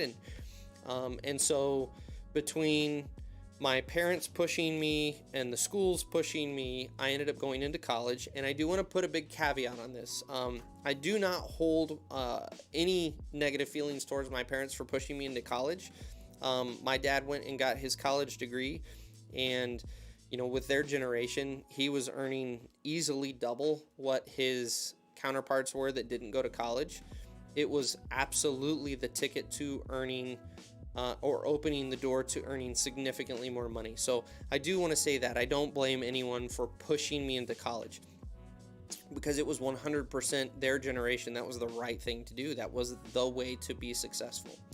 So anyway, back to my story. So I went to college, was convinced I was going to go into bank consulting and make a shitload of money, and it was going to be amazing, except for the fact that I hated being inside. I hated working in an office. I hated having a clean-shaven face and not being able to have tattoos that show, like all of it. I hated it. And so I bounced around and did a bunch of different things. I worked at Home Depot for a while and ran a couple departments in Home Depot.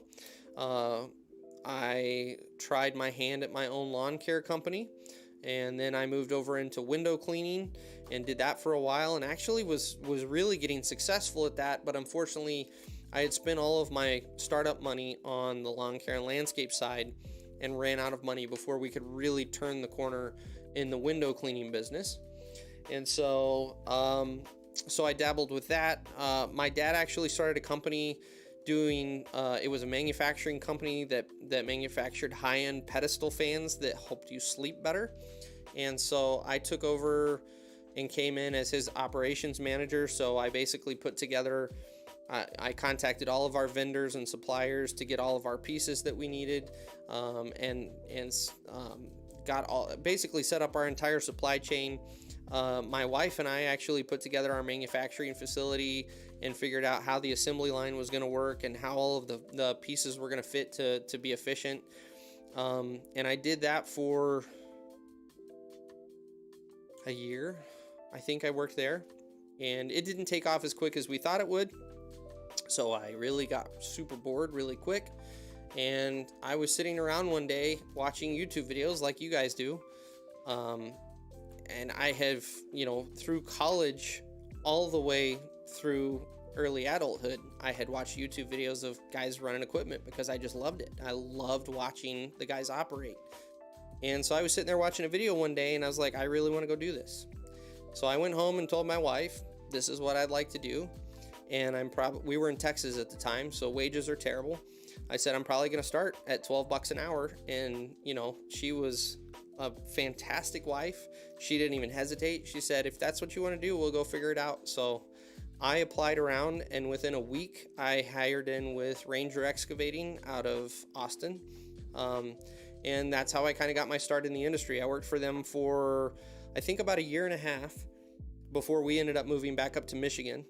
And I was running off-road trucks and quarry trucks, and just kind of observing everyone in the industry. And then when we moved to Michigan, I hired in sight unseen with my employer. I basically called him from Texas and said, hey, I'm moving up there. Would you be willing to hire me?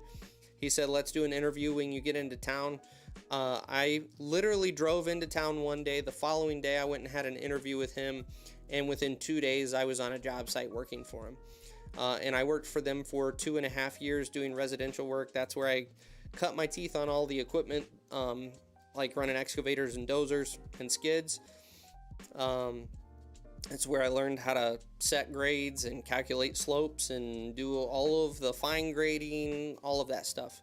And over the course of 2.5 years, I worked for them. And then I went to work for Dan's for 5.5 years. And then I went and sold equipment for 2 years. And here I am. So that is the fairly lengthy version of how I got into the industry. So, Camille, you bought merch? You didn't buy merch? I don't know. I'm confused now, Camille. You got me. It's been an emotional roller coaster tonight on what you got going on. I'm not sure where we're at in the process here. Oh, Dirty Dan, unfortunately, we did not get that job for her to run that haul truck. I was really excited to do that because I think she would have done great at it, in all honesty. Unfortunately, we did not get that job. So I don't get the opportunity as of yet to put her in a haul truck. We'll get there. Yeah, Wayne, we got the whole team. Awesome. Andrew, what's happening, man? We were talking about you earlier. I don't even remember where back in the conversation, but yeah. Orion, I'm not worried about it. I'm going to give you guys all crap for showing up late, but dude, I'm just thrilled you guys show up at all. I really am. Hey, Alan, what's going on, man? Thanks for coming out. I appreciate you guys. I honestly do. So 15 more minutes. I know you guys are all coming in late here, and that's going to make me want to go longer, but unfortunately tonight I have a hard and fast 9:30. We're getting the F out of here, so be prepared. I don't want to catch anybody off guard here. Yeah, Grizzly, no. Cat doesn't care anything about me yet. Unfortunately, none of them do. So I was told from a couple people within Case that they were having conversations about reaching out to me and maybe doing something with me. I have yet to hear from Case even.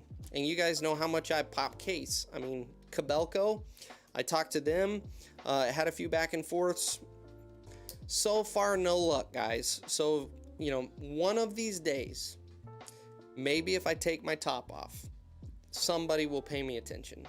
But as of right now, I consider myself to be fairly modest, and I'm not willing to flash these boobs for some yellow iron. I'm sorry. You're going to have to work me harder than that.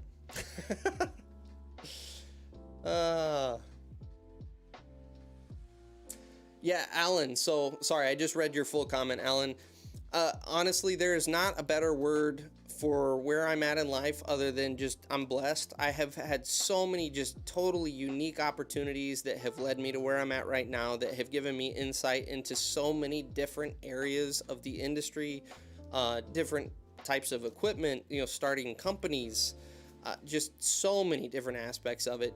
And then, you know, going back to my computer nerd background, like that's why you get the YouTube content from me that you do. I have this like nerd obsession with editing. I really enjoy the like technical aspects of editing, and you know, we were talking camera equipment earlier. Like I'm a tech geek when it comes to my camera equipment and all of this stuff. So I do have a really, really diverse background, and really there's not a better word for it other than I'm just really blessed to have had the opportunities that I have. So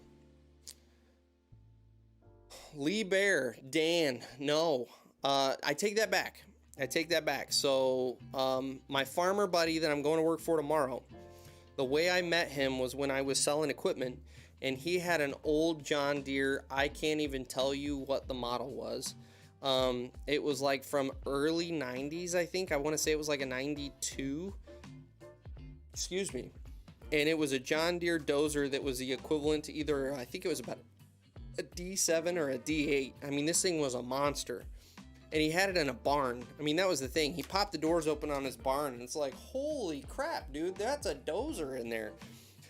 So, it was a John Deere, but when you started looking under the hood, it was a rebadged Lee Bear.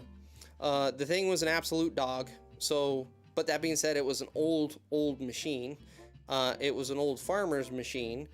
So I can't really say that speaks to Lee Bear. But that being said, I've been dying to run one of their excavators. Like, their excavators look like they are super nice. They're monsters. They look like they're built really well. So, but unfortunately, I have not had the opportunity to run Lee Bear. And the dealership that we have here in our area, like, their yard is the size of your local post office. I don't know how they have a dealership. It's the weirdest thing. Like, they are able to fit like maybe 4 machines on their entire lot. It is so small. So it's not even like I could run over to the dealership and say, hey, is there any chance I could run a Lee Bear for a minute? Like, they literally don't have an area to run the machine. So unfortunately, I have not. My daily driver, Brandon, great question. My daily driver up until recently, one of the sacrifices that my wife and I made starting this channel is I sold my nice F-150 decked out truck that I had from when I was selling equipment, mostly because the company was picking up the tab on that one. I sold that sucker, and I was driving around our 2012 Chevy Traverse. So I was rocking the mom station wagon. And I drove that up until about a month ago. In fact, the job that I went down to work with Taylor was when we bought my little Ford Focus, and I went and got a little beater car finally so that we would have two vehicles again. I paid $4,000 for this sweet little gem. It has 153,000 miles on her, and it actually drives really nice. It's got a new transmission, newish. I think the transmission's got 30,000 miles on it. So for $4,000, hell yeah. So that is my daily driver now, is my little Ford Focus, and I love it. I get 40 miles a gallon, and it cost me, the other day I filled it up with the gas light on. I filled that sucker up for $27.63. So I cannot complain. Ooh, ooh, ooh. You know what that is, guys? That's your 10-minute warning. 10 minutes and we're out of here. Now I got to keep the phone up here so I keep it in front of me so I watch. Oh, turquoise iron. Yeah, Bacon. I have not run any of the turquoise. Well, I take that back. I have run a couple of the small excavators that were turquoise, but none of the like full-size machines over here. But that being said, Kobelco is a huge name in the crane world and the demolition world. So even their turquoise stuff is like legit, like serious equipment. So that's part of the reason I like Kobelco so much. First week of the new job went really well. Did some asphalt, hauled dirt for a few pools, feeling me out. Hey, that's awesome, Wraith. That's really awesome.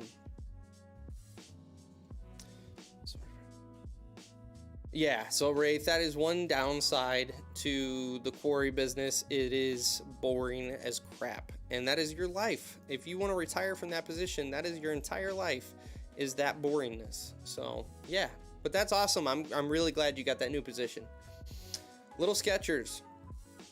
It's funny you ask. I had this conversation with Nick Shirley today via Instagram Messenger. I do whatever I can to get out of pushing snow. I hate pushing snow. I do not function well without sleep. So, snowstorms always occur at night, like every freaking time. And generally you're pulling ridiculous hours where you're going to work, at least 28 to 30 hours straight. So I absolutely hate those aspects. And at the end of the day, I'm a Texas boy that does not like freezing his nuts off in the middle of the night. So between all of those, I had some of you guys request me put some snow plowing footage on this channel. And normally, as you guys all know, I try to bend over backwards to give you guys what you want. Notice how you didn't see any snow plowing videos on this channel this winter. That's how I feel about snow plowing. I hate it with a passion. I will take work being on the end of a shovel all day long over plowing snow. I hate it. Absolutely hate it. Now that being said, next winter, if the opportunity presents itself, I may try to go out for a night with a company, run a loader so that you guys can all be satisfied that I can push snow, because I've done it, but I absolutely hate it. So, Bacon, it is an automatic, and it's got Bluetooth, so I get to listen to my tunes. In fact, on one of my new videos, when I was down with Taylor, you will get a very, very small, like 3-second snippet of me singing to my radio. That is worked into the video. So yes, I love my little Focus. Dan, I'm going to hold it against you personally that you were late. And because I'm holding it against you personally, I'm getting off of here in 7 minutes, and I'm leaving in a fit of rage. Damn it. I demand you be here earlier next time. This, Grizzly, I'm telling you right now, see, we're about to open up a can of worms, and I'm probably gonna, right now, Grizzly and I, we're on good terms until I'm about to say the words that are coming out of my mouth, because you said GMC Denali, which tells me that you are a Chevy fan. I want a Ford Raptor. I'm not gonna lie. And I have told my wife, I'm going to wait until we can comfortably do it, and I'm not gonna put us out. I'm not gonna go finance a crazy amount. But I have made it as a YouTuber moment will be when I get to go and buy a Ford Raptor. And I am absolutely going to film and document the process, because that is my beacon in the sky that I am slowly working towards is my Ford Raptor. So we'll get there one day. That's right, Alan. Hit that subscribe button and make sure you hit the bell icon. And by the way, while you guys are in here, Alan Construction Machinery channel, absolutely go check his channel out. Which Dirty Dan, I don't remember if you've got a channel too. I'm sorry. Again, I say it. I'm a terrible YouTube friend. I really am. I'm like that friend that you always have to initiate the phone call and they never actually call you back. I'm sorry. I really am. I'm gonna be honest, I'm a little afraid typing Dirty Dan into the search queue because I'm afraid some very terrible images are gonna pop up here. Yeah, you didn't come right up, so, and I'm not gonna do a deep search on that one because I'm a little afraid of what's gonna pop up. No, Bacon, I will tell you this, 100%, if I could get a manual transmission again, so let's, we'll shift gears for a minute. One of my plans with my children as they get older is to build an autocross car with them, and it will 100% be a manual transmission. One of my dream cars that I would like to buy, and you guys are gonna hate on me for liking rice burners, but I love Fast and Furious. Not all the new ones, just the originals, like the first ones up to Tokyo Drift. Yeah, hate on me. I'm a freaking yellow iron American worker that likes rice burners and Tokyo Drift, so suck on that. But one of my dream cars is like a 96 Toyota Supra that is a sleeper, and it has 1,000 to 1,200 horsepower to the wheels. We'll get there, and that'll be a manual transmission. Camille, have a good evening. Thanks for hanging out. Ford, exactly. I knew it was coming. Fix, Ryan, fix or repair daily. Just like K stands for can't afford something else. I hear ya. Found on road. Yep. I knew it was coming. Yep. So anyway, that is awesome, Dan. I like that one.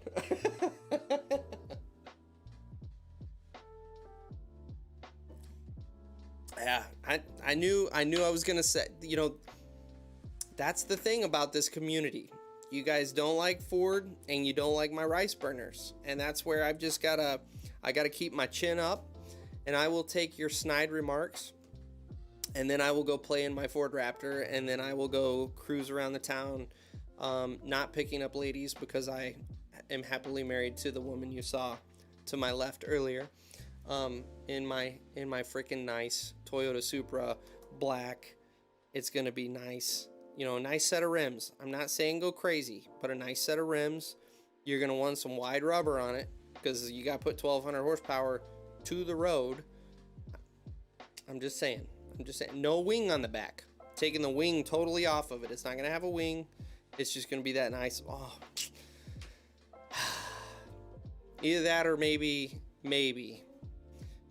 a Nissan GTR R34. Like that's like the dream car. But now we're getting into I think I've lost 3/4 of you guys because you hate Japanese vehicles. So, I should probably shut my mouth before I start losing subscribers here. I'm sorry. I do like American products. I absolutely do. But I have my dreams, guys. Don't shit on my dreams, damn it. Oh, let's see here. Yeah, Bacon. Dude, Mitsubishi puts out some nice vehicles. Like, you get into the old 3000 GTs, dude, those things were animals. And then obviously the Lancer Evos, those are nice cars.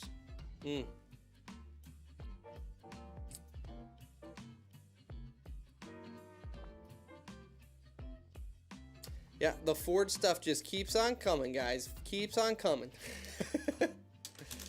Yeah, that's, now I will say this. Part of the reason I lean towards Ford, in all honesty, we have owned a handful. My wife's family works for GM, and we have owned 4 or 5 GM vehicles over the last 8-ish years, and they have all been absolute turds. And then I got my F-150. We didn't have a single problem with it. It was like everything was beautiful and great and gravy. So that's everyone has their own experiences with vehicles. You know, it's like everything else with the color of paint on iron. Everyone's got their own opinion, their own experiences. So that is just our experience and opinion. And I will say this, GM has gotten to the point, believe it or not, to where my brother-in-law, die hard 100% to the core GM fan, is looking at going with a different manufacturer for his next vehicle because of the issues the GM's been having with their vehicles. So for the record, that's just what I'm going to say. So, hey, excuse me. Excuse me. Oh, yeah. Alan, the STI. So when I used to autocross, which, by the way, thanks for hanging out, Alan. I know you could only pop in for a minute, but I do appreciate it. When I used to autocross, one of my favorite cars to get in, there were two of them, the Lancer Evo and the WRX STI. Those guys, as soon as they would drop that flag, that whole car would pick up and just scoot sideways because all four tires were spinning. And you'd scoot sideways about a foot, and then it would take off. And I mean, it was just, those were such fun cars to ride in. And then you would get in a Corvette, and those Corvettes would scare the shnikes out of you because those drivers would go into those corners, and you're like, dude, there's no way we're going to be able to hold on. Like, you're going to spin out. Like, there's no way you're going to hold on. And those tires are so effing wide in those Vettes. It was like they had glue on the track. And you'd take those corners, and then they come out of that corner and hit the throttle, and it was like, oh my gosh. So, like, those were fun. I would love to own a Corvette. One of the new Corvettes. Yeah. Oh, Grizzly. Look at this. So we got some other Rice lovers in here. I'm all about the Golf GTI. Those are nice little cars, man. Got some speed. So, hey, Brandon, thanks for hanging out. Guys, it is officially 9:31. Like, you guys have kept me a minute late. We got to wrap her up. I'm sorry. I know that we're really going down the road of some really nice foreign cars. We're starting to upset people, I'm sure, that have gone silent because they now hate us. But I don't want to leave because I really like talking cars. But unfortunately, it is that time. So yes, Ryan, you are 100% correct. There will not be a live stream, everyone. There will not be a live stream next week. I am out of town. I'm not going to attempt to do this on my wife's laptop with a crappy webcam. So it will be 2 weeks from now. I will do my best to schedule it. I know I dropped the ball the last couple weeks scheduling these. I keep forgetting to go in there and schedule them, but I will try to schedule it for 2 weeks out. So on that note, thank you guys again for hanging out. All of you guys have a great evening, and we will see you guys in 2 weeks. Have a good one, guys.